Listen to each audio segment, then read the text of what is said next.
Welcome to PM Ready, your guide to becoming PMP certified. This is the lesson on executing, monitoring, and controlling scope. This series of lessons combines the executing process group with the monitoring and controlling process group. Why combine them? Because one of the goals of this course is to help you understand the order in which the many project management processes should be applied. The order is not always the same and needs to be tailored to the needs of your project. And the application of these processes is iterative. They need to be applied as needed, over and over again during the project.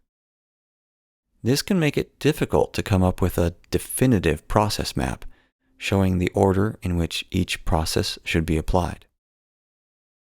This, I suspect, is why the PMBOK guide does not attempt to put them into a process map. However, just as the PMBOK guide does not attempt to present all project management processes, but rather presents those that are considered to be useful on most projects most of the time, this course presents the processes in the order in which they're best applied on most projects most of the time, with the understanding that you can go back and revisit any process as needed. This is why this course presents the initiating processes and then the planning processes. And the planning processes are presented in roughly the order in which you would apply them on most projects.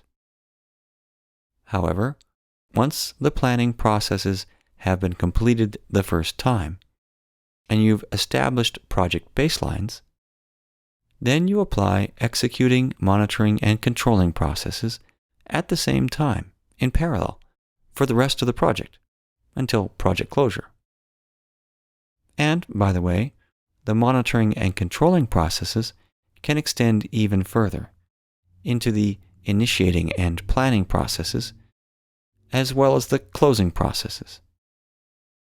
However, once you have a project management plan in place, the executing, monitoring, and controlling processes are implemented together. And the individual processes have inputs and outputs that feed back and forth frequently between executing and monitoring and controlling. The bottom line is that if you're taking a chronological view of these processes, which this course does, then it makes sense to present the executing and monitoring and controlling processes together. This lesson covers the two processes in these groups that are part of scope management. They are validate scope and control scope. When we talk about validate scope, we'll talk about how deliverables are created, reviewed, and accepted. But keep in mind that not all of these happen in validate scope. In control scope, this is not the same thing as perform integrated change control, which handles the review and approval or rejection of change requests. But we'll get into the details during this lesson. As you can see from this table, both validate scope and control scope are monitoring and controlling processes. You've already gone through the planning processes, but where are the executing processes? Surely you have to manage the execution of the scope of the project. So why isn't there something here? Well, that's because the executing processes for scope, schedule, and cost are included in the direct and manage project work process, which is part of integration management. Validate scope has as its main output accepted deliverables. It also has work performance information as an output, as does control scope. Monitoring and controlling processes create work performance information, which is created from the raw observations and measurements of work performance data. that has been analyzed and integrated to become information. The name Validate Scope is unfortunate because it's a little misleading. Based on the name, you would think that this has something to do with reviewing and validating your project scope, the requirements or requirements documentation, or the project scope statement, work breakdown structure, WBS dictionary, or even your scope baseline. But unfortunately, that's not what it means at all. Validate Scope is the process of formalizing acceptance of completed project deliverables. And this is done by reviewing these deliverables with the customer or sponsor to get their acceptance of it. The main input to the Validate Scope process, which is about acceptance of completed deliverables, are verified deliverables, which comes from the control quality process. It's control quality that reviews the completed deliverables to see if they meet the already defined quality requirements for those deliverables. Then once it passes quality control, or the control quality process, then you go to the Validate Scope process to present these deliverables to your customer or user or sponsor, or whoever has been designated to give acceptance, and you present it to them for them to review the quality reports that come from control quality, the work performance data, compare it to the scope baseline and your requirements documentation and your requirements traceability matrix, and following the rules that you've set up in your scope management plan and your requirements measurement plan. You then have all this information to present to your project sponsor or customer so that they can validate or accept this scope of work, this deliverable. Your lessons learned register is an input here because you can learn from what you've already done on this project to validate and verify other deliverables and use those learnings as you validate the scope of later deliverables in the project. Curiously, the PMBOK guide does not list any enterprise environmental factors or organizational process assets as inputs for the Validate Scope process. Presumably, this is because all of these have been already accounted for and factored into all of the other inputs to this process. Again, it's unfortunate that you have a couple of names that are so similar, but we need to distinguish between verified and validate. As you follow the workflow process here, specifically for deliverables, deliverables come from the direct and manage project work process. They're then inputs to control quality, where you check them against the quality requirements, and if they satisfy these requirements, then they become verified deliverables, which then go to the Validate Scope process, where they're accepted by your project sponsor or customer and become accepted deliverables. Verified deliverables have gone through the control quality process and then go into the Validate Scope process to become accepted deliverables. The tools and techniques of Validate Scope are pretty straightforward. They include some type of inspection and some type of decision making. Inspection can include measuring, examining, and validating the deliverables with your customer or sponsor, providing them reviews or walkthroughs, whatever it takes for the customer to take a look at the deliverable and agree that it has satisfied the requirements. You may need some decision making because there might be some disagreement amongst a committee or group that requires some voting to decide whether or not it's accepted. The outputs of Validate Scope are not too hard to remember because they make a lot of sense. First and foremost, you have the accepted deliverables. Then you have work performance information, which specifically tells you which deliverables have been accepted and which ones have not, and if they've not been accepted, why they haven't been accepted. You could also have change requests as an output, either to fix some defects in the deliverables, or the deliverables might be accepted conditionally with the agreement that you make a process change. And you will update your requirements traceability matrix to indicate that they've been accepted, and you may update your requirements documentation and your lessons learned register. Now it's time to see how much you remember of the inputs, outputs, tools, and techniques of the validate scope process.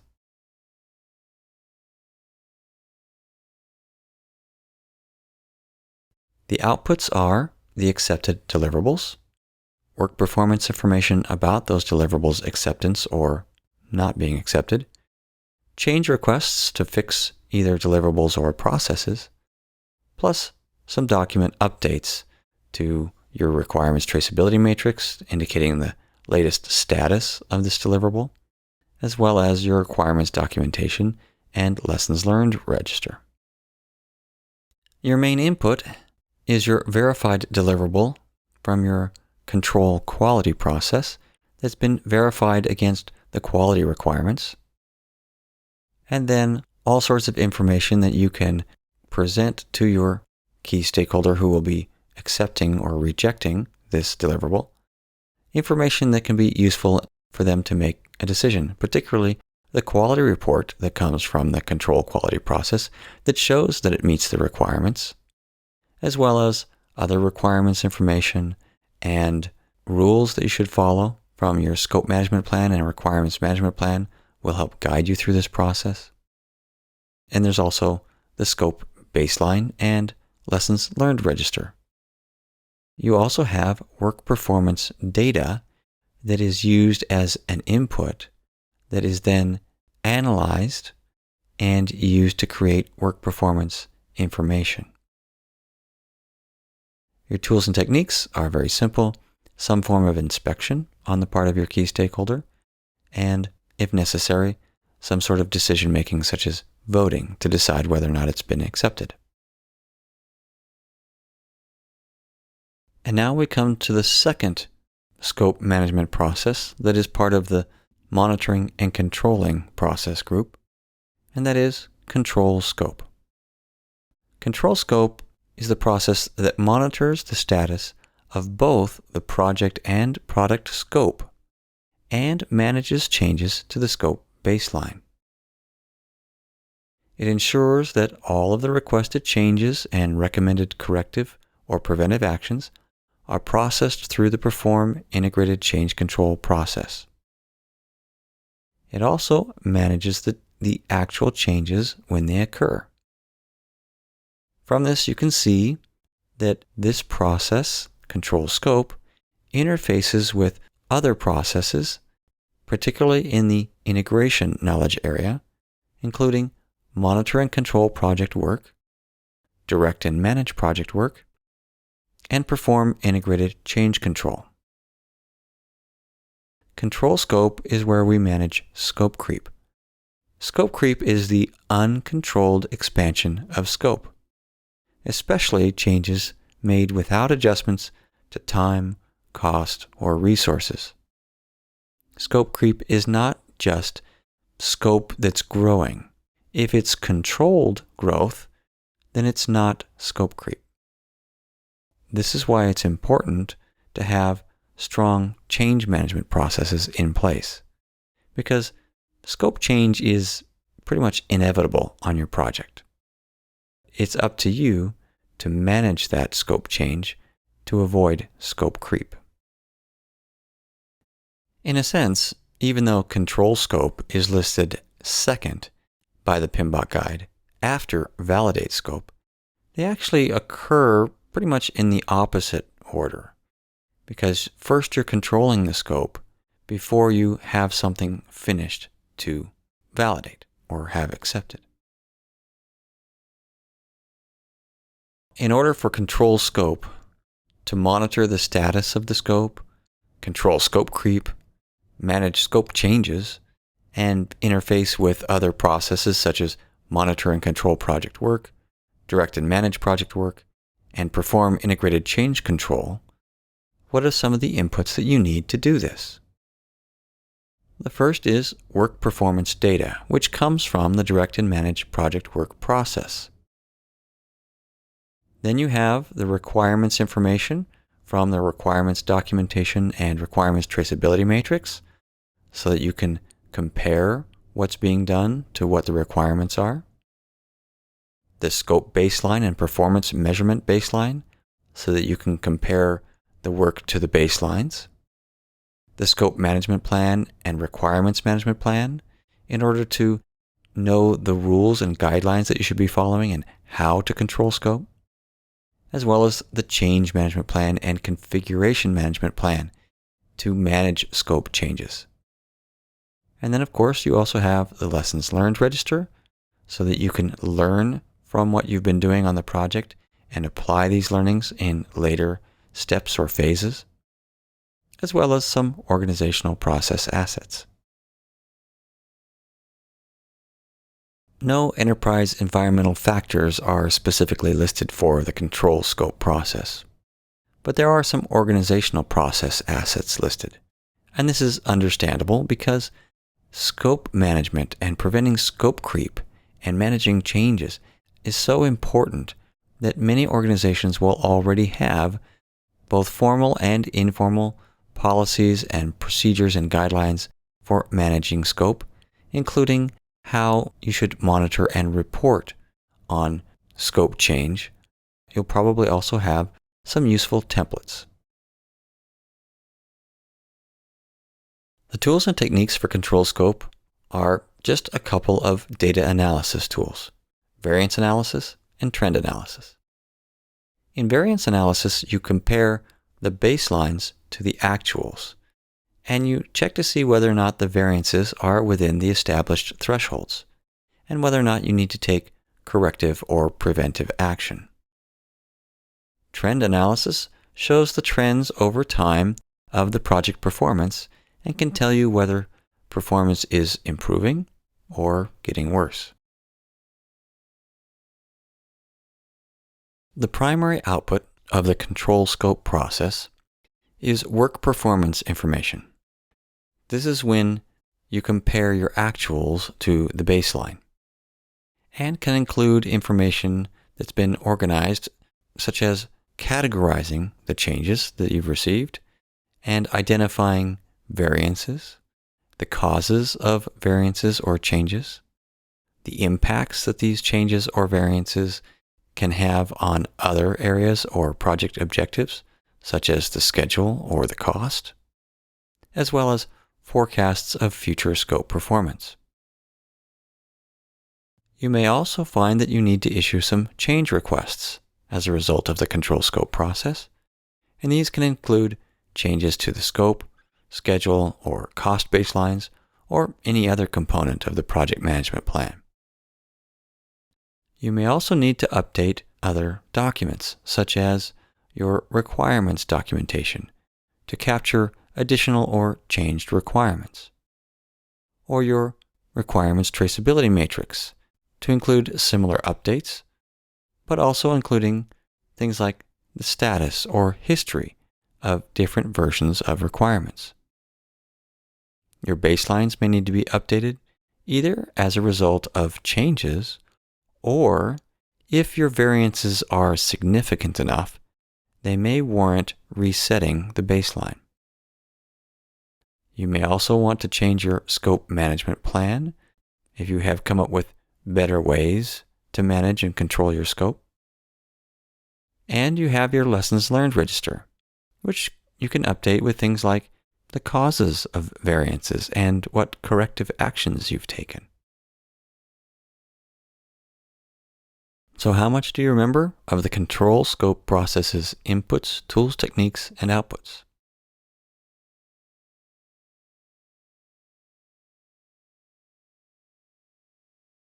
The main output is work performance information. but can also include change requests, as well as updates to numerous portions of your project management plan and other project documents. The inputs, well, let's take a look at work performance data. That's your primary input, and you should expect to see that there because you have work performance information as an output, which is derived from work performance data, so that must be an input. And this is the primary input because this is what gives you information about what has been done, so that you can then compare that to all of the other inputs, the rules and the guidelines that you have and your baselines and all of that in order to determine whether or not your scope is in control. And then organizational process assets, which can include templates and rules and things for managing scope. And your tools and techniques list is relatively short, with just a couple of data analysis tools, variance analysis, and trend analysis. One of the advantages of an agile approach is that these two scope monitoring and controlling processes of validate scope and control scope are repeated for each iteration or sprint. So if you have what should be short sprints or iterations of just 2 or 3 or 4 weeks, then you're reviewing and going through these processes with every iteration. And so you're reviewing this frequently. In addition, the planning processes of collecting requirements, defining scope, and your create WBS process are also redone and revisited with each iteration. To briefly summarize, this lesson has covered scope management, monitoring and controlling processes, validate scope and control scope. Validate scope is focused on customer acceptance of specific deliverables, and it does this after the control quality process has checked it. Control scope is about monitoring, and it is the process that sends change requests to the perform integrated change control process as needed, and integrates with the monitor and control project work process of the integration knowledge area. For more information, you can consult these pages in the PMBOK guide.